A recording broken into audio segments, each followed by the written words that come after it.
Oh yeah, we're doing a If you podcast were, right now. oh. Okay. Well, hi guys, I'm Hello. Bryson, And I'm and Ceci. welcome to What What the the? We can never What? get this right. Hey guys, I'm Ceci, Hey, I'm Bryson. and this is What the Why? Welcome back, guys, to another episode of What the Why. The theme of our episode today: hacking your travel. Summertime. It's summer. Let's talk about travel, Bryson. Like, I want to hear about your travel hacks. Are you traveling a lot this summer? Yeah, so I've been on like 3 trips so far. It's wedding season for me. 3 bachelor parties. It's wedding season, baby. 3 I love wedding weddings. season. You're nice. I hate them. You said three? I 3 bachelor parties? 3 bachelor parties, 3 weddings. I have one more Back to to go. back? Yeah. How's that been on your wallet? Like, we talk about the 50-30-20 rule in the last episode, and like, what the why? It hurts the wallet. Like thank God I do have a budgeting app. So, like, tell me about your budget hacks. I think that this is a great time. Yeah. Like, I know that we're always spending money throughout the year, but during the summer, are we having a hot girl summer? Are we having a cold girl summer? Well, Are we having a save your money summer? Like, what are we doing? a hot save your money girl summer. Just bring it all. But it's actually funny that you said that. So we were talking before the podcast. You talked about like you spent like it was like $300 or something for like a pina colada recently when you were traveling like at the airport or something. Gosh. So what Let's put a picture of the pina colada. So, like, it was my mom's birthday. We went to a resort. It was really nice. Like, I had been planning for that for I don't know how many months, but months. I do a lot of planning. Naturally, I'm a project manager. And yeah, this pina colada was $20 and it was terrible. It wasn't even did good. not taste good. It was not good. It did the job, but like, why am I spending $20 on a pina colada? Was that- like, that's insane. was that at the airport? At the resort? At the resort. Okay. No, it was at the resort. There's where we differ, and that's actually interesting that you brought it up. So, like, one of the things that I noticed through my bachelor parties and like doing these travels for weddings is, obviously flights are already expensive, and then the airport, just everything has like an airport tax. Like, Oh Lord. it's not really a hack, right? Because I do, but one of the things, I don't spend money on food and snacks. Like, we bring like every flight that I go on, I go to Sprouts and I have them like make me a sandwich. I say, "Hey Greg, can I have the same thing as last night?" He's like, "Yeah, you're here too much." Aw, you have a sandwich guy? I got a sandwich guy. He's a nice guy. You need to take a picture with the sandwich guy next time you go. We'll do so that our followers. Let's get him on the podcast. Next time you're out here, we'll do a video podcast where we go to different stores and have hacks of how to save money. Again, we're talking about travel hack. I love the idea of $5 sandwich. Then you can get a $12 glass of wine. I don't know if that's realistic. No, you actually nailed it. I'm the opposite. Oh, is it? Yeah. I don't know. Okay, so what do you do? What do you do when you go? I don't. to the I airport? sit there and I go. I just sit there and maybe I get my steps in. So like that's something for Ooh, free that you can okay. do. Walk around. If I know for sure, because when I travel, I don't know about you. My husband, he will work out while we're traveling, but me, I'm on vacation. Like I Hell yeah. don't prioritize it as much. But my steps, still got to get my steps in. You don't spend, and you use that time. I sit my ass down, and I either do that or I am doing laps, like walking around. That's smart. Trying to look at just like walk, get your steps in, walk around. Your wallet. The way that I look at it is I've already spent my money on this flight. Yeah. And wherever I'm going, if my husband is paying for it, great. Then I don't think of it that way. Then I'm like, okay, let's go buy food or drink. But if I'm buying the flight, I'm like, I already spent $500 round trip on this flight. Let me wait until I get to my destination, and then I can chug my White Claw. You actually brought up a really good point. So there's airport hacks, right? Like most of travel, at least for me, it sounds like for you, is done. I'm flying somewhere. So airport's one of it. But you're right. Like the destination is what matters most. That's why you're flying. That's why you're going. Exactly. But you were talking about you're already spending, a few $100 on, the round trip. And then obviously like Uber and all of these things. And I remember every time I get on my flight, like I'm one of those worry warts until I'm on my flight and I've landed. And then I'm like, I get relief. You're talking about spending like hundreds of dollars. And yeah, like I feel like I do it, we plan, we save, we do all these things, but then you get off the plane and that's where my anxiety, I'm just like, oh, okay, the Uber. Oh, and then like the hotel fees that they don't tell you about. And then all these Oh extra my gosh. things that come Yes, in. So exactly. what do you do? So, we talked about airport spending, but I think that's a great segue into like balling on a budget. Like you still want to go have a good time. Oh, right. Oh, hell So what yeah. do I you love do? my vacations are so sacred. They're so sacred. I'd love to hear your take on this because you had 3 back-to-back bachelor parties and I've been there. Like I was at an age like where everyone was getting married back to back. So that was a very, very hard time like financially because I was like, ugh, I still have to buy the bridesmaid's dress and get my makeup Ugh, done and do all these things. So I get it. But I think as I've gotten more comfortable with like saving and spending my money, in that first episode, I talk about paying yourself first and making sure you have that money saved away. I use that money for like my travel. So like outside of the flight ticket or the hotel price or things that I have to chip in for traveling, that money that I have saved or like stored away in my Acorns app or Apple Pay app, that's my fun money. Like if I have to go buy wine at the airport, there you go. You've got that money stored away because you walked all those steps, right? the From the first pay episode. So yourself. So, okay, so with that's my fun money. so Hmm. when you so okay, let's walk through this a minute. So you use your phone money for trip extra expenses, but you budget everything else. So like flight, all of those things. Exactly. So like if it's not within that budget range that I have saved away for travel, I'm not going to use that money for anything else. But my fun money that I use because I'm paying myself every week, I can ball out. Mhm. So airport hacks, you save money by not spending money, and then you use I sit my ass down and I say, "You already spent this money." and I but I It's mean just discipline, I it's smart, and guess. then you have your fun money from doing those steps. You're like, oh, I did 1,000 steps in the airport. I am going to put that into my fun I can bucket. give myself $20. Yeah, Dollars. and that Mhm. could be your White Claw. You save money by not spending money. I do it a little differently where my hack is I don't buy food. I bring the food to the airport. Bring the You sandwich. can you That's can do smart. that. I Like love don't worry that. guys, TSA, there's actually a funny video of dudes bringing a bunch of pizzas through TSA. Like they don't care. Bring your pizza, bring your food. Bring your Don't bring your food. booze. You can't do that unfortunately, but No. that's how I budget for that. And I'm like, oh, I can pay for this. I love that. So that was airport, and then balling on a budget when you do your travel. So when you look at your travels, right? So for me, one thing, and we actually have a link on this from our website, and we'll share it in the drop down top 10 best travel hacks to save the most money.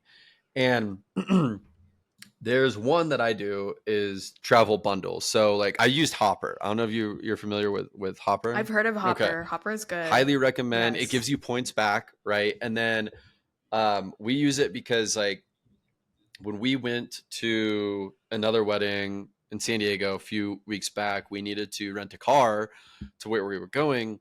And You use those points? every single site we went to, the car was like 40, $50 a day. On Hopper, it was $30 a day.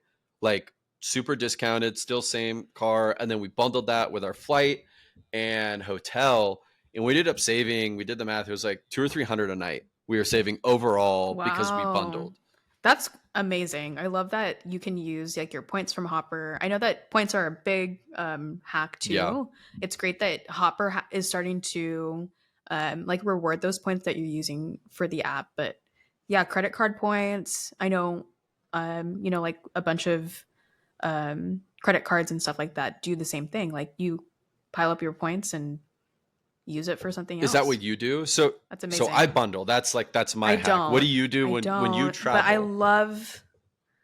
I wish that we traveled more. We don't travel as much as we would like to say, but when we did travel a lot and we were using like specific cards for travel. So like, Mm. you have your cash back travel cards. I forget what I think it's the Chase Sapphire. It's really Oh thick yeah. and Yep. heavy and metallic. That was a really great travel card. The only thing is like those fees, right? You have to pay a fee to use the card. But the points out of that But it probably makes card were makes it amazing. worth it, right? Like at the end. 100%. Yeah. But we right now we're not traveling a lot. We're stacking, so it's not a priority for us. I love that you're right. Your thought on the card points, because you're right. Like I have a Southwest card. I Yeah. use that solely Hmm. for my flights, You got to but I use really your want a travel mhm. card. So you recommend that the Chase Sapphire Preferred card really Chase helps? Sapphire is Okay. great. But you know what, the again, like like if you travel a lot, right now we're not Yeah. traveling, so that's not a card for us. But if you haven't thought about using your points for travel, you should definitely, because that's a great way to save money, is applying for a card like that and then using those points for, help to pay Yeah. some of the stuff that you're doing. Airport spending hacks. Too Too much. much, not enough. Figure out what's best for you. Budget kind of comes down to that quite a bit. Budget. Second one, when it comes to your actual travel and Spending. spending, do your research Get a and get a card card. and get a Get a card. card. Get a card that makes sense. Bundle. Sometimes bundling Right now, doesn't it make doesn't make sense. sense for Yeah. us. Right now, it doesn't make sense for us because we're not traveling a lot. So we're using cashback cards. Those are great for Smart. us. But if you're not traveling, why am I spending $100 to keep my Chase Sapphire? Yeah. I'll reopen it, or I'll use a different card in the future. Yeah. But you don't need, if you're not traveling a lot, don't use it. Yeah. This is actually a crazy thing that I saw. Again, another link about the top 10 best travel OMG. hacks. Tell me. So Tell me. let me ask you, when you search for flights, no matter where you search, it could be like on the person's website on Google Flights. Do you just do it on your normal browser, like whatever website you're using? Yes. Oh my gosh. Please tell me that am I doing this wrong? So I didn't know this either. According to one of the travel bloggers that we interviewed for this piece, oftentimes what a lot of flight websites will do is they'll track you. You go, you accept the cookies, and they will, OMG. if they notice that you're looking at the same flight, a few times in a row, they'll actually increase the flight for the you. FOMO. Like they'll increase the price. Like it'll show up like maybe on someone else's phone that's never looked it up, it'll be $100, but on yours it's 120, 130. So they recommended, of course, when you're searching for flights, I don't know if this is the same for hotels, but maybe just safe to say it is, search in incognito mode. That way it's not tracking your cookies or anything. But that was like I had no idea that was happening, which makes sense. But that makes sense. Yeah. The final tip, go to Sprouts and get your sandwich. No, I'm just kidding. Make a budget. Make a budget. Make a budget. You said it yourself. I love that. You said it yourself, Ceci, when budgeting you do it. is the best. Yeah. Mm-hmm. So yeah, you have to stick to that budget. Like if it's not within that price range, like I can only spend, I don't know, $600 for this flight. I'm not buying it. And that's what you do. Gotta wait. So when you do your research, I stick to that. You're like, Correct. okay, I can spend this. I can spend this much money based on like my 50, 30, 20. Yep. I'm very disciplined with that. Smart. I gotta make sure I have enough money to like pay for this. But yeah, make a budget. And you make a budget. Do you use like any like app or like product or Are we talking about Rocket Money now? I think we're talking about Rocket Money right now, because segue to Rocket Money. It's like, it has its own travel category, you said. Yes, right? That's what I think you were telling me. Tell me. So I was one of those people that had Mint, if you're familiar, when Mint was around. Oh, RIP Mint. Right. And it was great. Like I love Mint, and I was trying to find a different solution. I came across Rocket Money, and it was near identical to Mint with all of these different new categories. It would alert me about bills coming up, and it would tell me like if bills change, subscriptions. And the biggest one for travel is I had like a travel category. I loved that I could bucket and I could update it each month. Like if I knew I was going to travel next month, or I was buying stuff this month to travel next month, I could say, yep, my max is $1,000 that I could spend on this. Cannot spend more than 1,000. Exactly. And it would tell me like, oh, you're coming close to your budget. You went over, blah, blah, blah. But I love use AI, guys. Use apps, use AI to like help you budget too. Like I love that you're using Rocket Money. I think it's great. They're our sponsor for this episode. Yes. When it comes to travel, this theme, hacking your travel, first tip, when it comes to airport spending, do it or don't do it. And if you do it, find out what's worth it for you. Next one is balling on a budget while you're traveling. So do your research. Find out where you're going to fly to, how much it's going to cost. Maybe look at bundle apps, look at credit card points, hopper, some type of travel rewards. And then the last one that we keep saying, make a damn budget. Make a budget. And if Love it. we talked about in our last episode, there's a little article to make your own budget, customize it. If you don't want to do that like me and you're lazy, but you also want to keep in track, Rocket Money is a great alternative. Again, link below. We're going to have a little splurb on them at the beginning and end. It's going to tell you some of the deals that we got going on with them. They're our sponsors. Ceci, anything else? I think. And also, yeah, check out, we have a Summer of Savings Hub page on our site right now. We do. We have a section on that page that highlights the things that you can save your money on, not only for a holiday like this week, but also the rest of summer. So if you want to have your hot girl summer, check out that Summer of Savings Hub page. You'll get a bunch of money tips. And of course, sponsored by our other client, Betterment. So shout out to Betterment for giving us some really, really great Summer of Savings tips. Yes. Okay. Broke-ass questions. Broke-ass questions.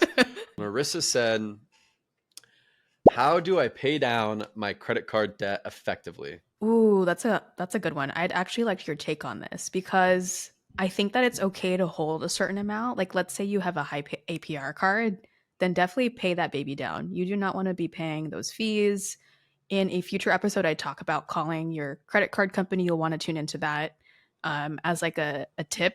Make sure to follow us to listen to that episode. But I think for this specific question, effectively, I think it depends on the kind of card you have.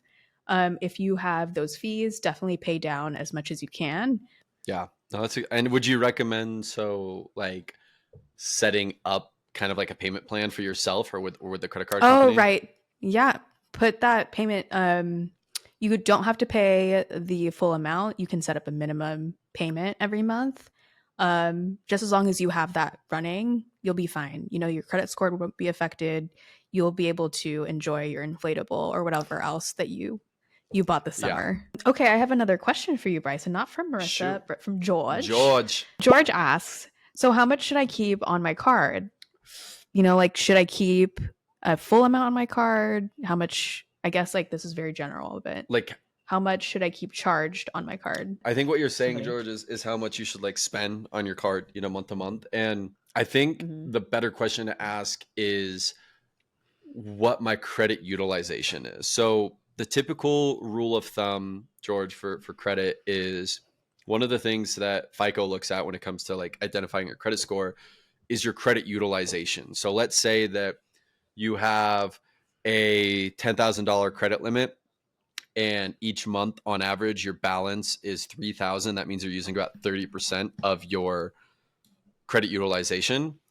Anything below that, you're not really going to get dinged as hard with. So the less that you could utilize of your overall credit card, and by say that as if you spent $10,000 in a month on your credit card, but you pay off $7,000 of it, or you pay off all of it, effectively your credit utilization. That affects your score. Yeah, and it will affect your score in a good way if you pay it off. But you want to make sure if you're charging stuff to your credit card, the first question, how much should I keep charging my credit card? As long as you can pay it off at the end of the month without having to start paying interest, that should be your goal. That should be your first goal. Now, for whatever reason, if you can't do that, if you're kind of in some, tighter times and you have to put some things onto your card, I would recommend kind of what Ceci says. Ceci said is kind of understand, like, set up payment plans, tune into our next episode too, where we talk about this but try to keep your credit utilization under 30%. So even if you can't pay off your full credit card at the end of the month, as long as it's 30% or less of your total credit limit, that should help you not have too much of an impact on your score in a negative way. All right, guys. Thank you for joining us for another episode of What the Why. Thank you. Goodbye.